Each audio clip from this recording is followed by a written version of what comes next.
O slovenskem predsedovanju v Evropski uniji komentar dneva Matej Makarovič. Slovensko predsedovanje Evropski uniji, ki je za nami, si zasluži častno mesto v naši zgodovini. Njegov pomen za slovensko državo in družbo je mogoče prepoznati vsaj na 3 ravneh. Sam bi jim rekel kar promocijska, učna in simbolna.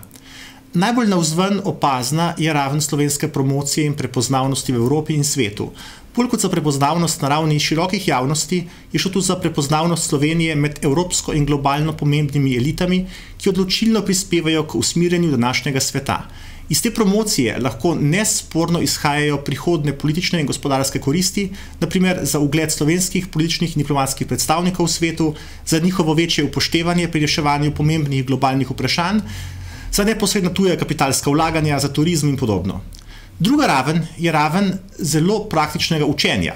V pripravah na predsedovanje in njegovem izvajanju si je cela vrsta tako slovenskih državnih uradnikov kot slovenskih politikov nabrala ogromno znanja in izkušenj.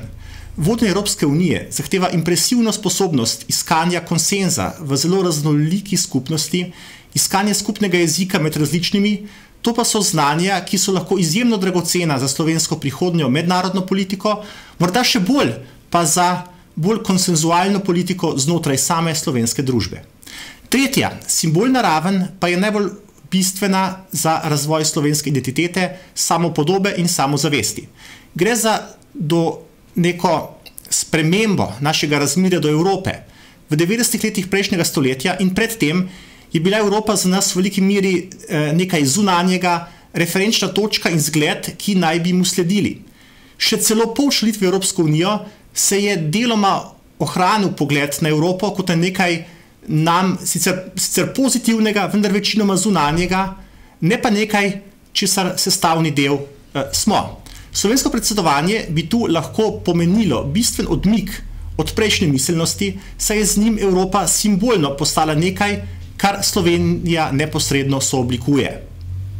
Poleg tega je predsedovanje lahko pomembno tudi kot premik od stare slovenske provincialne mentalitete, da smo premajhni za sodelovanje v reševanju velikih svetovnih problemov, k zavedanju, da nismo odgovorni le za svoj vrtiček, temveč nosimo kot razmeroma razvita, urejena in uspešna država tudi pomemben delež globalne odgovornosti. Vendar pa ni dolgoročno nič zagotovljenega.